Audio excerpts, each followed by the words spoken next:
दश्च महारथः। इस सेना में भीम तथा अर्जुन के समान युद्ध करने वाले अनेक वीर धनुर्धर हैं, यथा महारथी युयुधान, विराट तथा द्रुपद। धृष्टकेतुश्चेकितानः काशीराजश्च वीर्यवान् पुरोजित कुन्तिभोजश्च शैब्यश्च नरपुंगवः। इनके साथ ही धृष्टकेतु, चेकितान, काशीराज, पुरुजित, कुंतीभोज तथा शैब्य जैसे महान शक्तिशाली योद्धा भी हैं। युधामन्युश्च विक्रांत उत्तमौजाश्च वीर्यवान् सौभद्रो द्रौपदेयाश्च सर्व एव महारथा। पराक्रमी युधामन्यु, अत्यंत शक्तिशाली उत्तमौजा, सुभद्रा का पुत्र तथा द्रौपदी के पुत्र, ये सभी महारथी हैं। अस्माकं तु विशिष्टाये तान्निबोध द्विजोत्तमा नायका मम सैन्यस्य संज्ञार्थं तान् ब्रवीमि ते। किंतु हे ब्राह्मण श्रेष्ठ, आपकी सूचना के लिए मैं अपनी सेना के उन नायकों के विषय में बताना चाहूंगा जो मेरी सेना को संचालित करने में विशेष रूप से निपुण हैं। भवान् भीष्मश्च कर्णश्च कृपश्च समितिञ्जयः अश्वत्थामा विकर्णश्च सौमदत्तिस्तथैव च। मेरी सेना में स्वयं आप, भीष्म, कर्ण, कृपाचार्य, अश्वत्थामा, विकर्ण तथा सोमदत्त का पुत्र भूरिश्रव आदि हैं, जो युद्ध में सदैव विजयी रहे हैं। अन्ये च बहवः शूरा मदर्थे त्यक्तजीविताः नानाशस्त्रप्रहरणा सर्वे युद्धविशारदा। ऐसे अन्य अनेक वीर भी हैं जो मेरे लिए अपना जीवन त्याग करने के लिए उद्यत हैं। वे विविध प्रकार के हथियारों से सुसज्जित हैं और युद्ध विद्या में निपुण हैं। अपर्याप्तं तदस्माकं बलं भीष्माभिरक्षितं पर्याप्तं त्विदमे तेषां बलं भीमाभिरक्षितम्। हमारी शक्ति अपरिमेय है और हम सब पितामह द्वारा भली भांति संरक्षित हैं, जबकि पांडवों की शक्ति भीम द्वारा भली भांति संरक्षित होकर भी सीमित है। अयनेषु च सर्वेषु यथा भागम् अवस्थिताः भीष्ममेवाभिरक्षन्तु भवन्तः सर्व एव हि। अतः इस सैन्य व्यूह में अपने अपने मोर्चों पर खड़े रहकर आप सभी भीष्म पितामह को पूरी पूरी सहायता दें। तस्य संजयन् हर्षं कुरु वृद्धः पितामहः सिंहनादं विनद्योच्चै शंखं दद्मौ प्रतापवान्।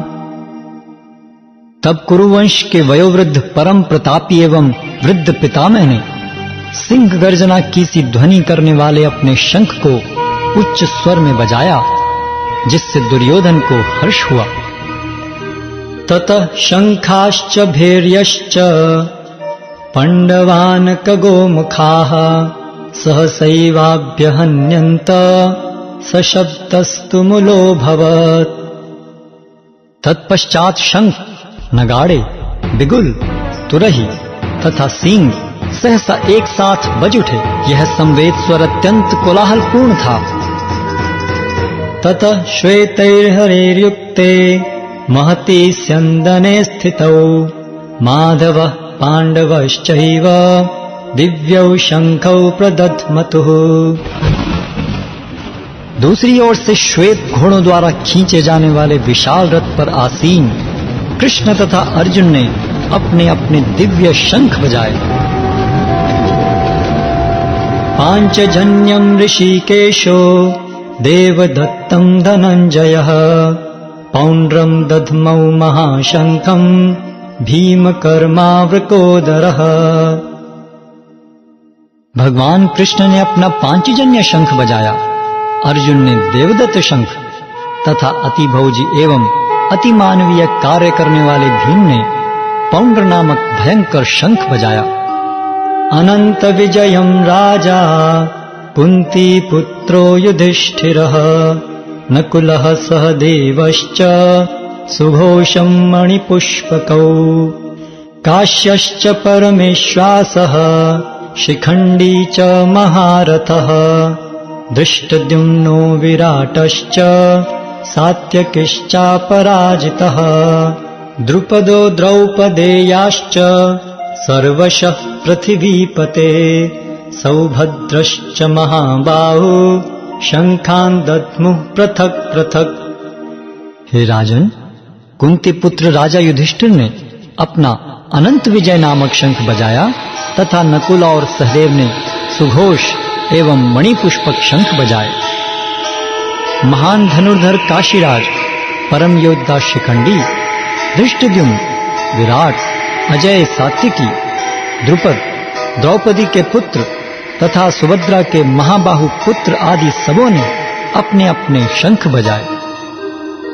सघोषो धार्तराष्ट्राणां हृदयानि व्यदारयत् नभश्च पृथिवीं चैव तुमुलो व्यनुनादयन्। इन विभिन्न शंखों की ध्वनि कोलाहल पूर्ण बन गई, जो आकाश तथा पृथ्वी को शब्दायमान करती हुई धृतराष्ट्र के पुत्रों के हृदयों को विदीर्ण करने लगी। अथ व्यवस्थितान् दृष्ट्वा धार्तराष्ट्रान् कपिध्वजः प्रवृत्ते शस्त्र संपाते धनुरुद्यम्य पांडवः ऋषिकेशं तदा वाक्यम् इदमाह महीपते।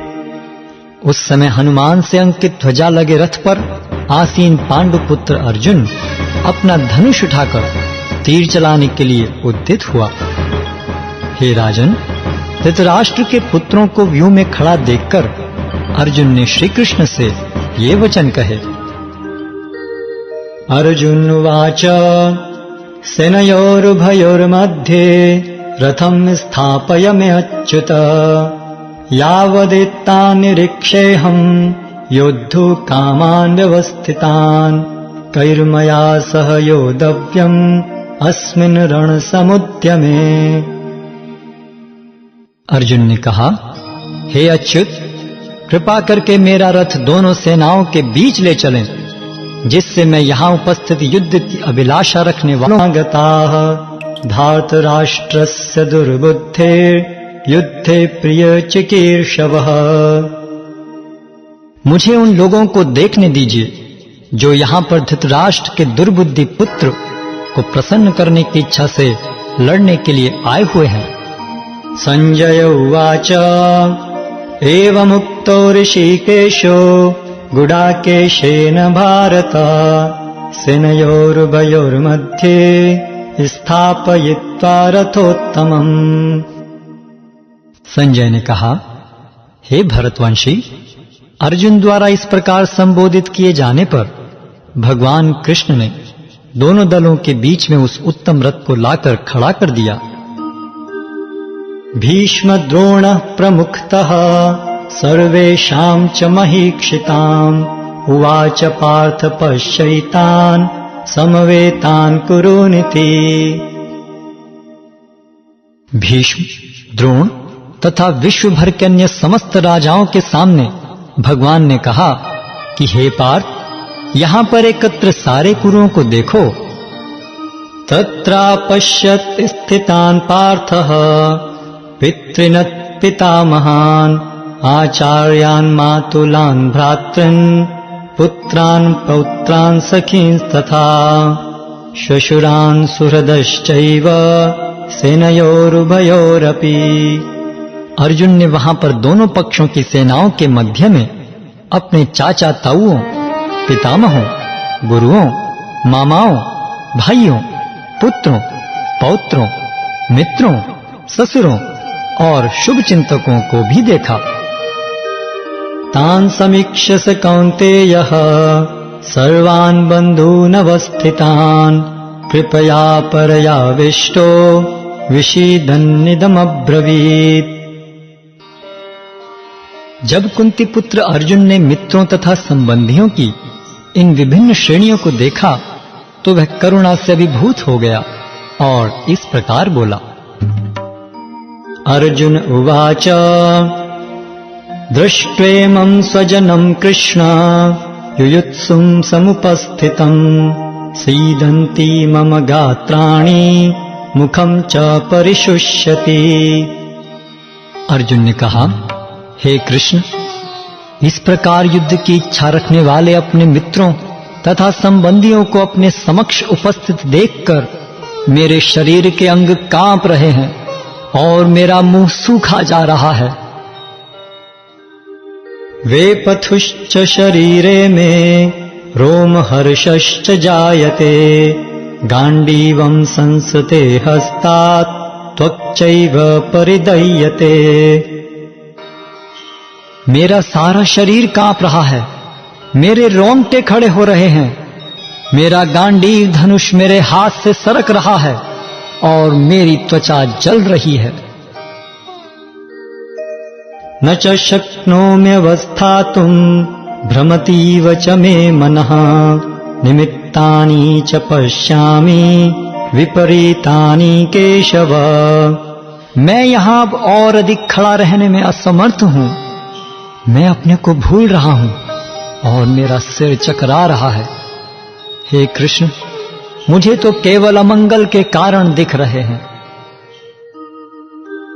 न च श्रेयोनुपश्यामि हत्वा स्वजनमाहवे न कांक्षे विजयं कृष्ण न च राज्यं सुखानि च। हे कृष्ण, इस युद्ध में अपने ही स्वजनों का वध करने से न तो मुझे कोई अच्छाई दिखती है और न मैं उससे किसी प्रकार की विजय, राज्य या सुख की इच्छा रखता हूं।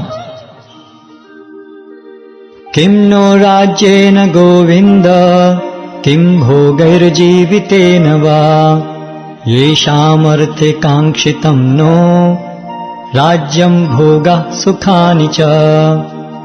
तैमेव स्थिता युद्धे प्राणांस् त्यक्त्वा धनानि च आचार्याः पितरः पुत्रास् तथैव च पितामहा मातुलः श्वशुरा पौत्रा शाला सम्बन्धिनस्तथा एतान्न हन्तुमिच्छामि नतोऽपि मधुसूदन। अपि त्रैलोक्यराज्यस्य हेतुः किं नु मही कृते निहत्य धार्तराष्ट्रान्नः का प्रीति स्याज्जनार्दन। हे गोविंद, हमें राज्य, सुख अथवा इस जीवन से क्या लाभ, क्योंकि जिन सारे लोगों के लिए हम उन्हें चाहते हैं वे ही इस युद्ध भूमि में खड़े हैं। हे मधुसूदन, जब गुरुजन, पितृगण, पुत्रगण, पितामह, मामा, ससुर, पौत्रगण, साले तथा अन्य सारे संबंधी अपना अपना धन एवं प्राण देने के लिए तत्पर हैं और मेरे समक्ष खड़े हैं, तो फिर मैं इन सबको क्यों मारना चाहूंगा, भले ही वे मुझे क्यों न मार डालें। हे जीवों के पालक, मैं इन सबों से लड़ने को तैयार नहीं, भले ही बदले में मुझे पुत्रों को मारकर हमें कौन सी प्रसन्नता मिलेगी। पापमेवाश्रयेदस्मान् हत्वैतानाततायिनः तस्मान्नार्हा वयं हन्तुं धार्तराष्ट्रान् स्वबान्धवान् स्वजनं हि कथं हत्वा सुखिनः स्याम माधव। यदि हम ऐसे आतताइयों का वध करते हैं तो हम पर पाप चढ़ेगा, अतः यह उचित नहीं होगा कि हम धृतराष्ट्र के पुत्रों तथा उनके मित्रों का वध करें। हे लक्ष्मीपति कृष्ण, इससे हमें क्या लाभ होगा और अपने ही कुटुंबियों को मारकर हम किस प्रकार सुखी हो सकते हैं। यद्यप्येते न पश्यन्ति लोभो अपहत चेतसः कुलक्षय कृतं दोषं मित्रद्रोहे च पातकम् कथं न ज्ञेयम् अस्माभिः पापादस्मान् निवर्तितुम्